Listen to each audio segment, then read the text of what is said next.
और ऐसा भी नहीं है कि राहुल गांधी बिना माफी मांगे निकल जाएंगे। माफी तो उन्हें मांगना ही पड़ेगा, हम मंगवा के ही रहेंगे। 2019 में सुप्रीम कोर्ट में माफी मांगना पड़ा था और आज पार्लियामेंट में, सदन के पटल पे, संसद में माफी मांगना पड़ेगा। जो उन्होंने लंदन में किया है वो ठीक वही किया है।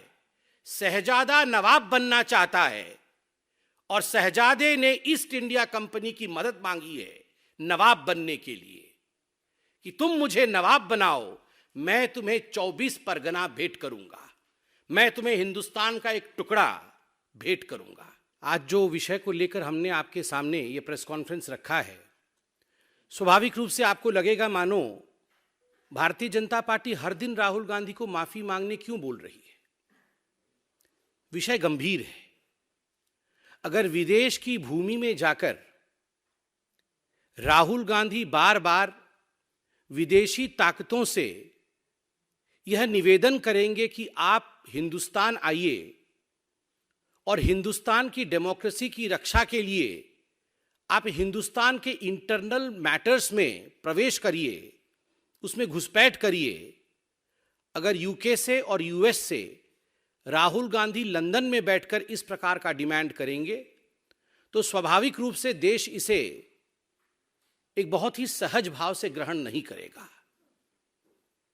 और एक पॉलिटिकल पार्टी होने के नाते, विश्व की सबसे बड़ी पॉलिटिकल पार्टी जो लोकतांत्रिक तरीके से जनता के आशीर्वाद के माध्यम से चुनी गई हो, यह भारतीय जनता पार्टी का कर्तव्य है कि सड़क में भी और सदन में भी इस विषय को उठाए। हमारा स्पष्ट मानना है कि यह विषय नहीं है, यह षड्यंत्र है। This is just not a random issue, this is a conspiracy, a consistent conspiracy by the Congress party and the Gandhi family। क्योंकि ये पहली बार इस प्रकार से जाके लंदन में कह रहे हो हिंदुस्तान की डेमोक्रेसी के खिलाफ, ऐसा नहीं है। और ऐसा भी नहीं है कि राहुल गांधी बिना माफी मांगे निकल जाएंगे। माफी तो उन्हें मांगना ही पड़ेगा, हम मंगवा के ही रहेंगे। मैं आपको याद दिलाऊं, इसी प्रकार से राहुल गांधी एरोगेंटली कह रहे थे 2019 में कि सुप्रीम कोर्ट में हम माफी नहीं मांगेंगे राफेल के केस में। कान पकड़ करके मौखिक रूप से माफी मांगनी पड़ी। I am sorry, I regret. ये राहुल गांधी जी को हिंदुस्तान के सर्वोच्च न्यायालय सुप्रीम कोर्ट में कहना पड़ा और सुप्रीम कोर्ट के तत्कालीन सीजेआई उससे सेटिस्फाई नहीं हुए और उन्होंने कहा नहीं, केवल मौखिक रूप से कहने से कि आई रिग्रेट यह उचित नहीं होगा, आपको एक एफिडेविट सबमिट करके क्षमा याचना करनी होगी। और देश की राजनीति में राहुल गांधी वो नेता बने जिन्होंने लिखित रूप से एफिडेविट सबमिट करके सुप्रीम कोर्ट में कान पकड़ते हुए माफी मांगा कि मैंने झूठ बोला था, मैंने जनता के बीच में फरेब फैलाने की कोशिश की थी। जो राहुल गांधी जी ने लंदन में किया है, बिल्कुल वही किया है।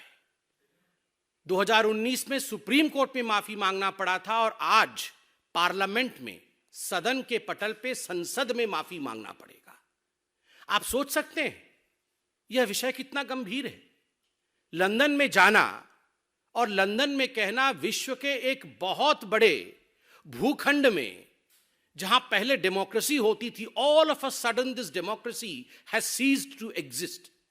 यह डेमोक्रेसी अब एग्जिस्ट नहीं करती है और इसलिए जो विश्व की शक्तियां हैं, जो डेमोक्रेसी की पहरेदार हैं, तथा कथित डेमोक्रेसी के पहरेदार हैं, the so called protectors of democracy, Europe and United States of America, why are they oblivious? ये शांत क्यों है, ये चुप क्यों है?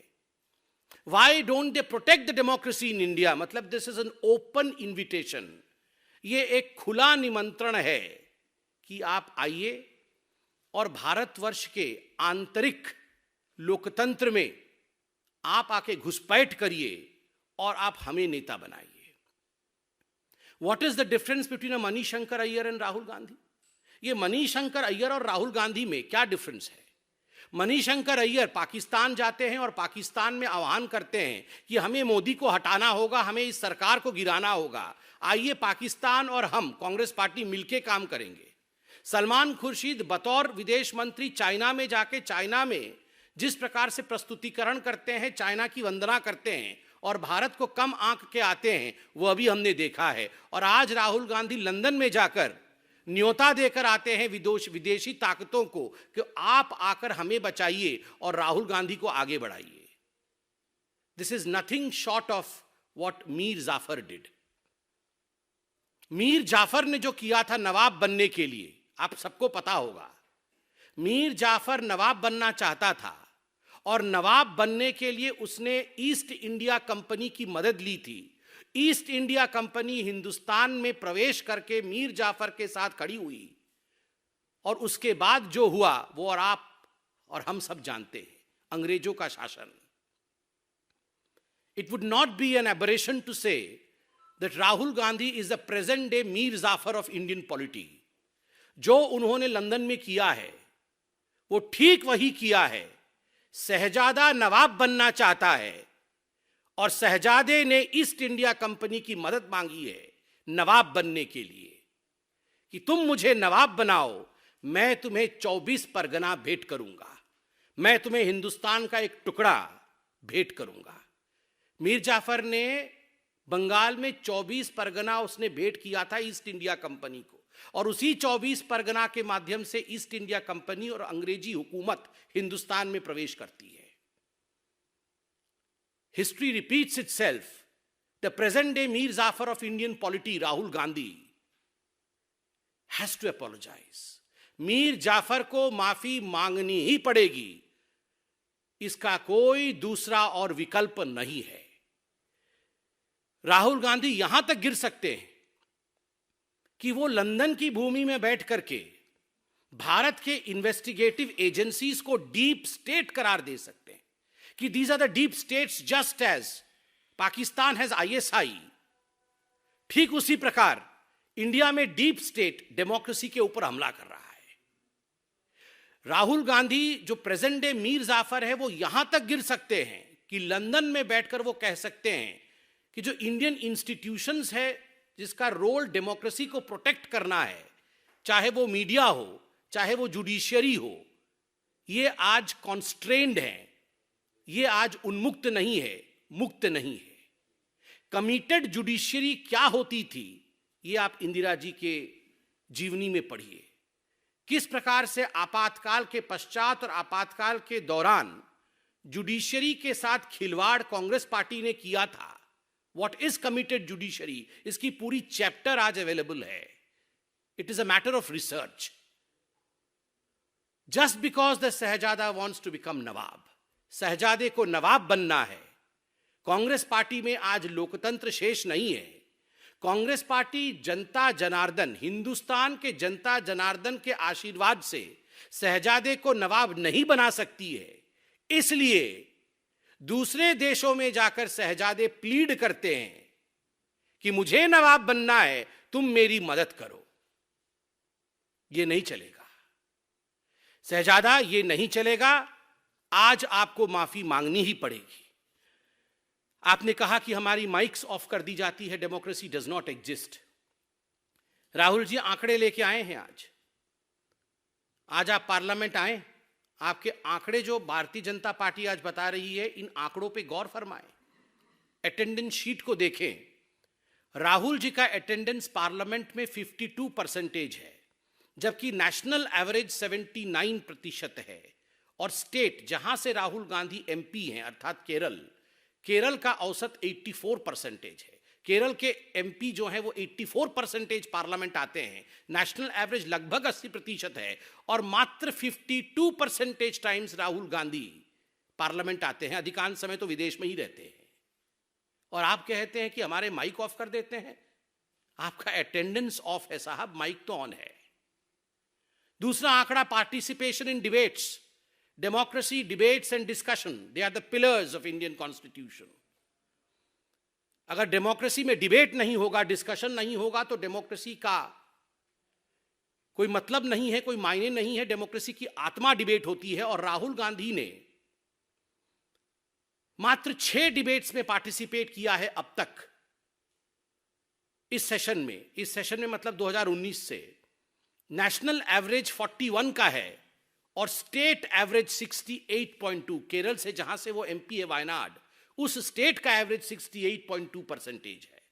कितने सवाल राहुल गांधी जी ने पूछे हैं? सवाल तो आप विदेश की भूमि में पूछते हैं, पार्लियामेंट में कितने सवाल पूछे हैं? राहुल गांधी ने 2019 से 2023 तक मात्र 92 सवाल पूछे हैं, जबकि नेशनल एवरेज 163 की है और स्टेट एवरेज, केरल का एवरेज 216 की है। आप सवाल पूछते नहीं है because you don't have questions. एक ही टेप रिकॉर्डर है आपके पास, वही हर जगह चलाते हैं। आप डिबेट में, डिस्कशन में भाग लेते नहीं है because you have nothing to debate. You don't participate in the parliament. आपकी अटेंडेंस यहां सबसे कम है because you feel that unfortunately, quote unquote, unfortunately you are a member of parliament. वो तो एक बगल में जयराम रमेश बैठे रहते हैं जो कान में बोलते रहते हैं, वरना उनके मुख से तो सत्य निकल ही गया था कि unfortunately I am a member of parliament, fortunately I love travelling. Fortunately वो एक फॉरेन कंट्री के टूरिस्ट के रूप में देखे जाते हैं। उनको अगर बोला जाए कि सबसे बड़ा फॉर्च्यून क्या है, तो सबसे बड़ा फॉर्च्यून वो कहेंगे हिंदुस्तान के विरोध में विदेश में बोलना, ये सबसे बड़ा फॉर्च्यून है। And unfortunately I am a member of parliament. तो स्वाभाविक रूप से ये आंकड़े राहुल गांधी जी के हैं। और विदेश की भूमि में जाकर मीर जाफर के काम करने वाले शहजादे राहुल गांधी जी से we don't request, not as BJP, but Hindustan के एक साधारण जनता के रूप में ये आदेश देते हैं, ये डिमांड करते हैं कि यू हैव टू अपोलोजाइज। आपको माफी मांगना ही चाहिए और मांगना ही पड़ेगा, क्योंकि आपने हिंदुस्तान को अपमानित किया है, हिंदुस्तान को बदनाम करने का काम किया है, और ये अधिकार आपको हिंदुस्तान की जनता ने नहीं दिया है। धन्यवाद। कोई सवाल हो तो अवश्य पूछें।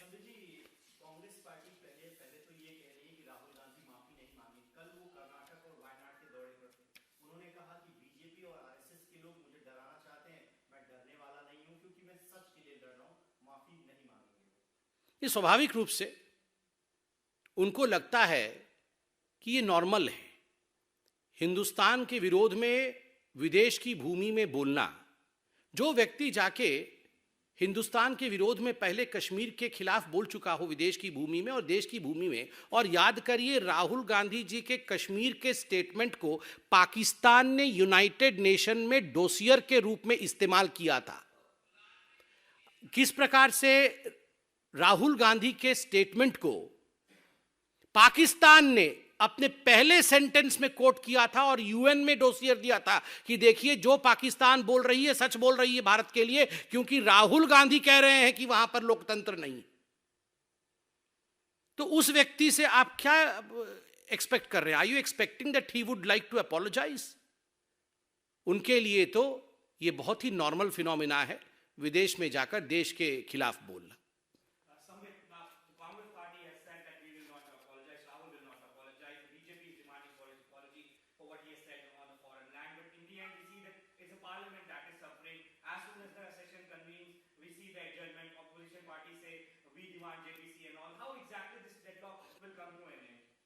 See, as far as Parliament, which is the epitaph, which is the center of democracy of India is concerned, it's the temple of Indian democracy, and of course in the temple of Indian democracy, the vibrancy of our democracy is felt.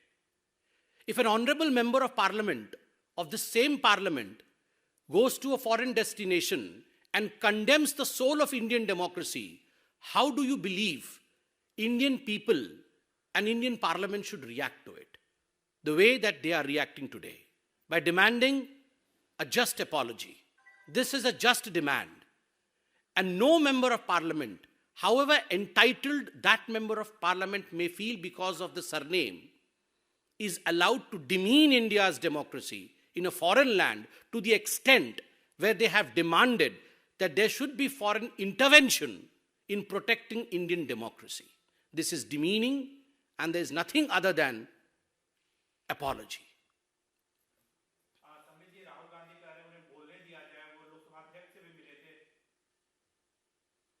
तो उनको बोलने से कौन रोकता है? मैंने अभी तो आपके सामने आंकड़े रखा है। वो पार्लियामेंट आएंगे तभी तो बोलेंगे। They follow the principle of no head no headache. हम आएंगे ही नहीं तो हम बोलेंगे कैसे? बोलने के लिए आपको रहना पड़ेगा ना। सरदर्द तभी होता है जब सर होता है।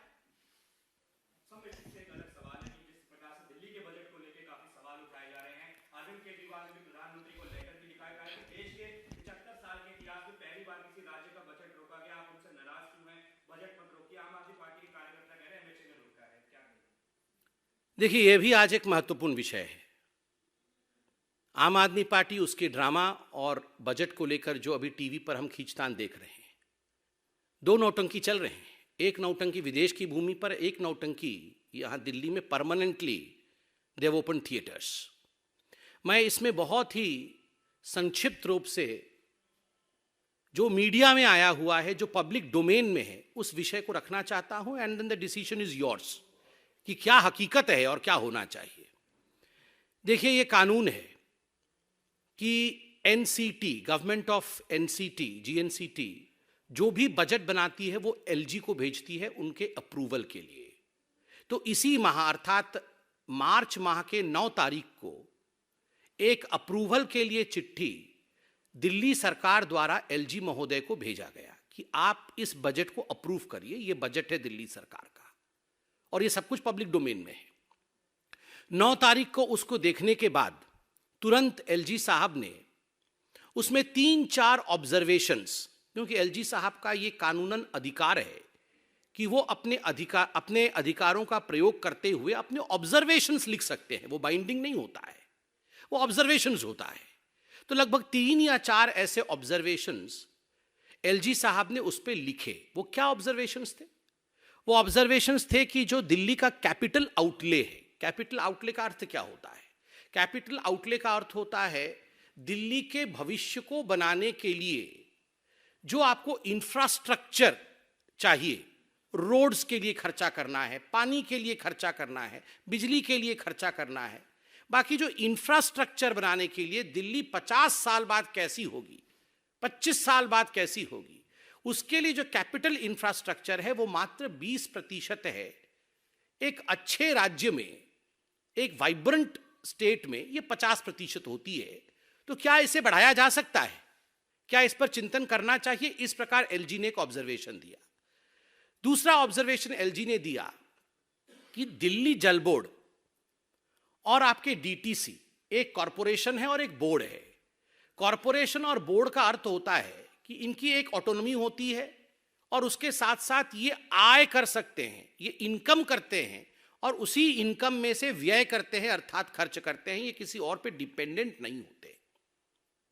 तो एलजी साहब ने इसमें एक ऑब्जर्वेशन दिया कि ये हमें देखने को मिल रहा है कि बार बार इन्हें हमें सब्सिडी देना पड़ रहा है। क्या हम जिस प्रकार का अरेंजमेंट कानून में है उसके मुताबिक डीटीसी और जल बोर्ड के लिए काम कर सकते हैं? तीसरा ऑब्जर्वेशन एलजी साहब ने दिया कि पिछले बार के बजट में, और ये सब पब्लिक डोमेन में, उनके मंत्री ने कह दिया है बजट के आंकड़े मुझे पता नहीं, ना पता होना चाहिए। बजट जब तक डिक्लेयर नहीं होता है ये आंकड़े हमें नहीं पता होते, मगर ये आंकड़े मंत्रियों ने बताया है आम आदमी पार्टी के, जो कि ब्रीच है। और इसलिए मैं ये आंकड़े वहां पेपर से, न्यूज़पेपर में जो छपा है उससे पढ़ रहा हूं। पिछले वर्ष 270 करोड़ का बजट था एडवर्टाइजमेंट का, इस बार उसे बढ़ा करके लगभग 550 करोड़ कर दिया गया है। मंत्री ने भी बताया है कि 550 करोड़ बढ़ा दिया गया है। आप याद करिए, जब 270 करोड़ खर्च किया गया था एडवर्टाइजमेंट के ऊपर अरविंद केजरीवाल जी द्वारा, तो उसमें कोर्ट ने भी सवाल पूछा था और रिकवरी के विषय में भी बात हुई थी। तो स्वाभाविक रूप से एक सवाल पूछा गया कि क्या इतना पैसा एडवर्टाइजमेंट में खर्चा करना उचित होगा, या ये 550 करोड़ में से बहुत पैसा गरीबों के लिए यदि खर्चा किया जाए तो वो उचित होगा। ये तो मैं जनता जनार्दन पे छोड़ता हूं, पैसा हम अपने ऊपर खर्चा करें नेतागण या गरीबों के लिए खर्चा करें। और एक सवाल पूछा गया कि देखिए, नई गाड़ी एमएलएस के लिए खरीदी जाए, नए बंगलो उनके लिए बनाए जाए, उनके लिए बंगलो रिनोवेट किए जाए, उसके लिए दिल्ली सरकार के पास पैसा है मगर इंफ्रास्ट्रक्चर के लिए पैसा नहीं है। इस पर चिंतन करना चाहिए। आप बताइए, ये आम आदमी पार्टी वो पार्टी है जो, आप याद करिए, वो सीन तो मैं भूल ही नहीं सकता। जब शपथ ग्रहण में आए थे, एक ही ऑटो में कैसे सब लटक के आए थे, याद करिए। कोई पीछे लटका था, कोई आगे लटका था।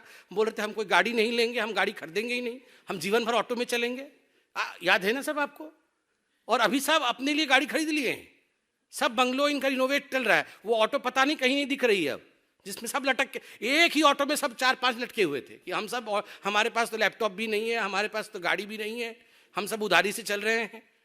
और एलजी साहब ने पूछ लिया, भैया आपने ठीक है अपने लिए गाड़ी खरीद ली, नहीं नहीं सब अच्छी बात है, मगर ये कुछ पैसे तो आप इंफ्रास्ट्रक्चर के लिए लगाओ। और अंत में एलजी साहब ने एक वाजिब प्रश्न पूछा है, आज भी न्यूज़पेपर में है, कि ये जो सेंट्रल स्कीम्स है जैसे आयुष्मान भारत, आप सेंट्रल स्कीम्स का पूरा इस्तेमाल क्यों नहीं करते हैं? इसमें तो 100% पैसा आपको गवर्नमेंट ऑफ इंडिया से मिलेगा क्योंकि आप यूनियन टेरिटरी हैं, बाकी स्टेट्स को कुछ 40% हिस्सा इत्यादि देना पड़ता है, मगर आप तो यूनियन टेरिटरी है, हम पूरा पैसा खर्चा करेंगे, सेंटर पूरा पैसा खर्चा करेगी, तो आप क्यों नहीं सेंट्रल स्कीम्स का इस्तेमाल करते हैं? ये 3-4 ऑब्जर्वेशंस के साथ एलजी साहब ने ये फाइल चीफ मिनिस्टर को भेजा, दिल्ली गवर्नमेंट को भेजा। फिर दिल्ली गवर्नमेंट ने इस फाइल को एमएचए के पास भेजा, मिनिस्ट्री ऑफ होम अफेयर्स, क्योंकि एक कानून है कि कोई भी बजट जब स्टेट का पारित होता है तो महामहिम राष्ट्रपति का एसेंट होना चाहिए, कंसेंट होना चाहिए, उनसे परमिशन लेना है। तो ये एमएचए के पास भेजा गया। एमएचए ने एक बहुत विनम्र चिट्ठी लिखा कि देखिए एलजी साहब ने हमें फ़ोन नहीं किया है, मगर आपने, अरविंद केजरीवाल जी, आपने एक चिट्ठी भेजी है जिसमें एलजी साहब के 3-4 प्रश्न हैं। ये बाइंडिंग नहीं है, मगर उनके प्रश्न हैं तो अच्छा होगा, तो आप उसका उत्तर दे दीजिए, इसका क्या क्लैरिफिकेशन होगा वो भी लिख दीजिए बगल में, और आप उस प्रश्न को लिखकर यहाँ भेज दीजिए, उत्तर लिख के यहाँ भेज दीजिए। ये 17 तारीख को चिट्ठी MHA, ministry of home affairs से दिल्ली सरकार को मिल जाता है। 17 तारीख को चिट्ठी मिल गई थी दिल्ली सरकार को, 17 को दिल्ली सरकार कुछ नहीं करती है, अरविंद केजरीवाल जी उस चिट्ठी को दबा के बैठ जाते हैं। 18 तारीख को दिल्ली सरकार कुछ नहीं करती है, अरविंद केजरीवाल उस फाइल को दबा के बैठे हुए होते हैं। 19 तारीख को कुछ नहीं करते हैं, उस फाइल को दबा के बैठे हुए होते हैं। 20 तारीख को कुछ नहीं करते हैं, पूरा दिन दबा के बैठते हैं, और 20 तारीख को 9:30 बजे रात को ये चिट्ठी भेजते हैं। 20 तारीख को 9:30 बजे चिट्ठी भेजते हैं और 10 बजे एलजी साहब ने हस्ताक्षर कर दिए। देखिए, नन ऑफ दीज, जो भी रिकमेंडेशन एलजी देते हैं, ये कोई बाइंडिंग नहीं है, ये एक प्रक्रिया है, यही डेमोक्रेसी है। उसमें उन्होंने अपना सुझाव दिया है, उस सुझाव पे आप अपनी प्रतिक्रिया दीजिए, क्योंकि यहां पर कोई माई बाप नहीं है, माई बाप जनता है। यहां पर कोई राजाधिराज नहीं है कि मैंने जो बोल दिया वो सही है, मुझसे सवाल नहीं पूछा जाएगा। कुछ सवाल पूछे जाएंगे, भैया आप इतने करोड़ों रुपए एडवर्टाइजमेंट पे खर्च कर रहे हो, करने चाहिए नहीं करने चाहिए, क्यों नहीं पूरा पैसा आपको आयुष्मान भारत का मिल रहा है, लीजिए ना, गरीबों को आप डबल बेनिफिट दीजिए ना थोड़ा। ये सवाल पूछने में क्या हर्ज है, आप उसमें उत्तर दे देते। तो स्वाभाविक रूप से ड्रामा ड्रामा ड्रामा, ये अरविंद केजरीवाल जी और उनकी पार्टी का एक ही ध्येय, एक ही उद्देश्य है। वो बजट नहीं है, वो डेवलपमेंट नहीं है, it is drama, it is not budget, it is drama what Arvind Kejriwal wants to present. वो बजट प्रेजेंट नहीं करना चाहते हैं, वो ड्रामा प्रेजेंट करना चाहते थे और उन्होंने ड्रामा प्रेजेंट कर दिया है। बाकी जनता जनार्दन है, सब समझती है। Thank you so much.